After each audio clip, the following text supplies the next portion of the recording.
Hey, this is Gabe. Welcome back to the channel. So in a previous video, you probably saw my intersecting pen blank. Well, this is the last piece of scrap, and I just can't bring myself to throw that away. So I want to take this particular piece of scrap and I want to make a or my interpretation of a Venetian bead. So this is too big as far as the diameter goes. So this is the diameter I want to turn this down to. That's 5/8 of an inch. So we are going to use a couple different things off camera. This is a piece of scrap I had already drilled out with the spade bit. This is 5/8 of an inch. That's going to go in there like that. And as you can see, that's the same size. And then this is going to be my homemade drive spur from a piece of scrap cocobolo. So to make the bead, this is 9/64. So it's a fairly large hole, but it's good for some cord. Nothing too fancy, but nice at the same time. So that's just going to be the drive spur under tension. We'll turn that down the rest of the way.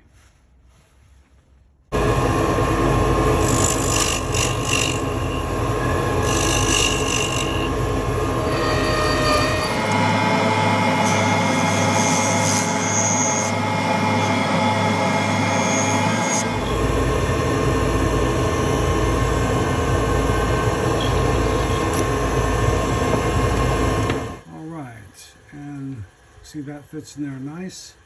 So I'll just glue that up and then we'll come right back. Okay, this is glued up, and I was digging through my scrap container trying to find something that would complement this, and this has sort of this orange, blue, and white. So in my scrap container I had this piece of acrylic, pretty bright blue, which I think is pretty nice.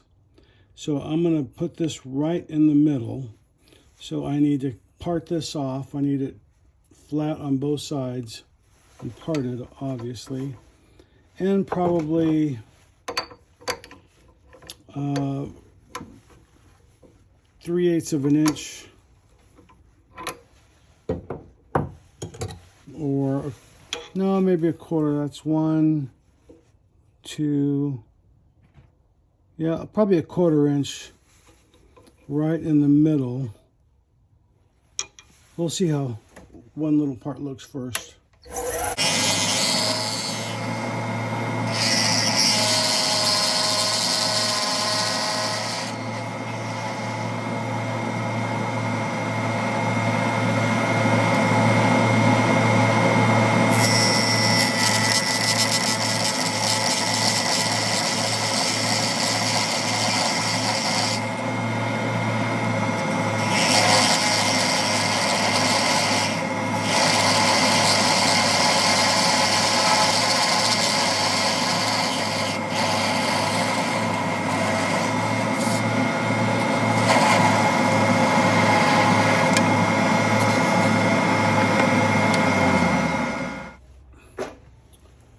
Okay, this is a little too short for my drill press jig for my scallops. So back to my piece of scrap that I initially cut this out of. I trued up the faces on both pieces of scrap that I need. And I am just going to glue these on like this. And then when you see the jig, it will make sense. Right now it looks a little Mickey Mouse, but it will come together. All right, so this is my drill press jig. Normally this is the side over here that I use, but because this is such a small piece, 1 inch exactly, I'm gonna have to use the smaller jig over here on this side, the smaller part. And this right here is roughly the center line that I'm working with. I've got a small spacer here, and then I have the back of my blank marked so that I know that this is the side I'm going to face. Always keep out. So it doesn't matter which side I start with, as long as I alternate, like this is 1, 2, 3, and 4. Okay. So going back to number 1, because of this gap right here, that is larger than that 1-inch span. And you can see that right there like that a little bit better. So that's why I needed the support blocks on both sides. I used some CA glue and some activator to glue that in place.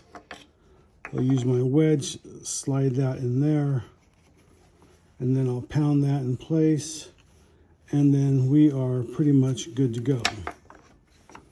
And then we'll put that in the drill press, and then this will work as expected. Now I'm doing this because I want small medallions like that for the end of the that bead, not medallions, scallops, but I want to bring that close to the center, or you know, a little bit of a gap between it. It doesn't make much difference, because when I cut this in half and flip it around, that will make the scallops for me, just like we would do on a regular pin. So anyway, that's how that's going to work. So we'll go over to the drill press next. This is a 1-inch hole saw.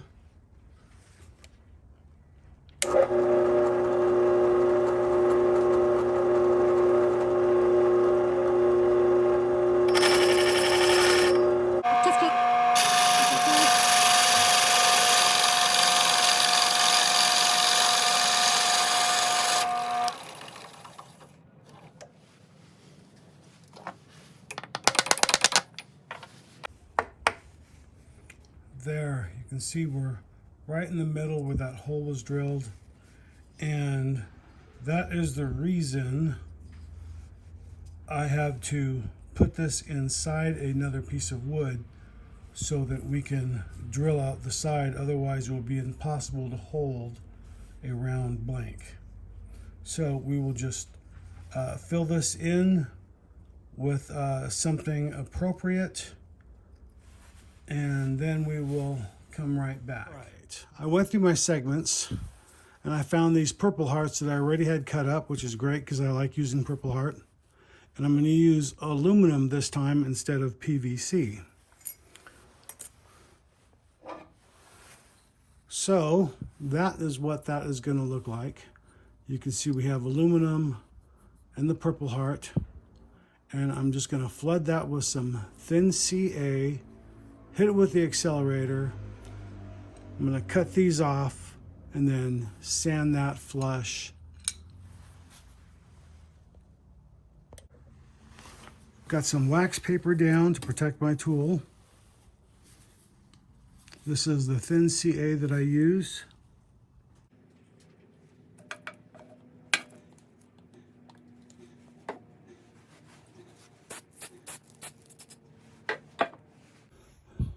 Okay, now that that has been sanded all the way around,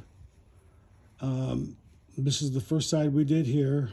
This is the front, this is the back, so I want that X on over here. So I have an X right there. So I want to do the opposite side next, which would be like this, all the way up against the spacer behind that.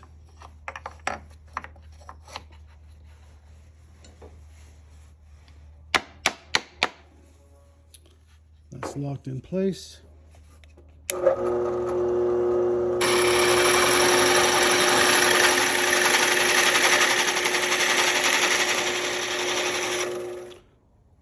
There, now we'll just do that other side. And then once I do that, just like this, I'm going to go ahead and do the other opposing sides so that when we come back, they'll all be done.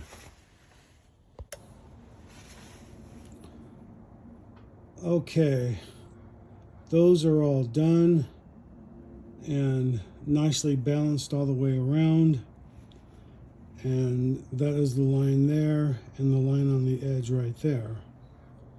So it looks like it's 1 full inch, which it is practically, but when those get turned down, those get significantly smaller. The next thing we need to do is we need to cut this in half, add this down the middle, and then this will be expanded out a little bit wider. All right, we are back. I've got these cut off over here, and I'm just going to take this to the bandsaw, cut this in half, and then bring it back to the lathe, and then flatten up those right there so we can glue up the middle piece next. I had a mishap when I was trying to turn this side flat. I ended up catching the corner, and of course it blew apart on me. So I had to cut a new piece of aluminum. I found this part here, the wood part, the purple heart, but I had to get a new piece of aluminum, bend that, and put that in place. So even if you do everything right, stuff can still go awry on you.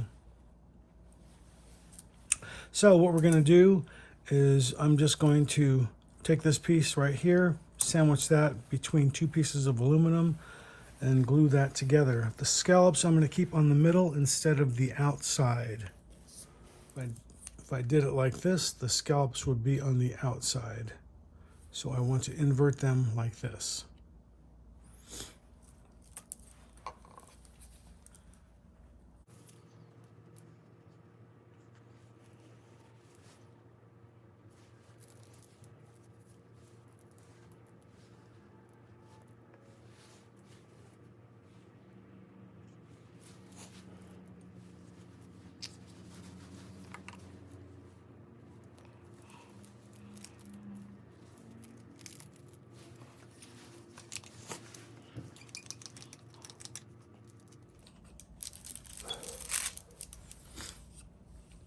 And I know that's not exactly centered all the way around, but being that our bead is 5/8 of an inch, we have plenty to work with.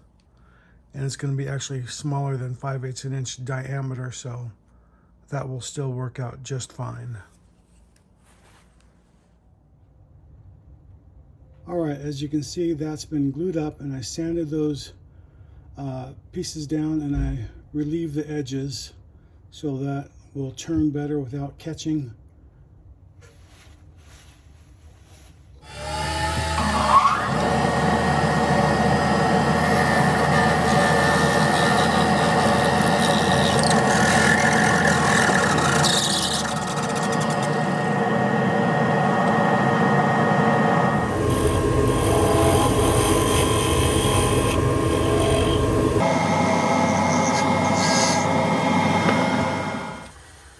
Okay, I wanted to stop real quick, check this out, and one of the issues I'm having is this acrylic is very brittle.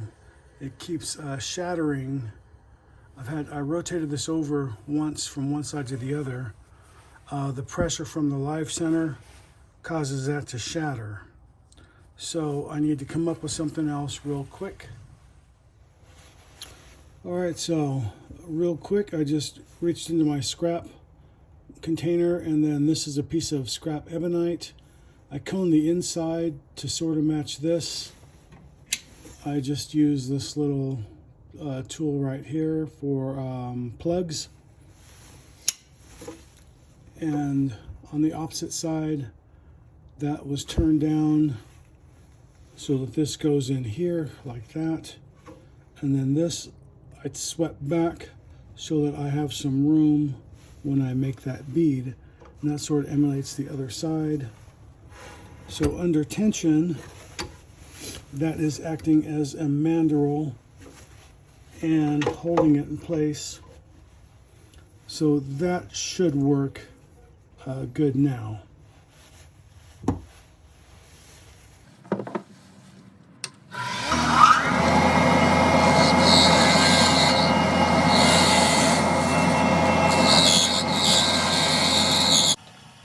Let's get some CA on there.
Okay, well, not as good as I would have hoped. I would have hoped these would have been smaller, those scallops, but I think in a couple days it'll grow on me a little bit more. I was hoping to see more of this, about half of that be more of that, but I think overall it's still pretty good. But let me know in the comments what you think. If you like what we did with this piece of scrap, give me a thumbs up, and be sure to subscribe, like and subscribe if you haven't subscribed to my channel. And again, thank you for watching. Have a good day. Hey, this is Gabriel Castro. Thanks for watching my YouTube channel. You can click on the link right here and subscribe. You can watch a video series right here, or the latest video right here.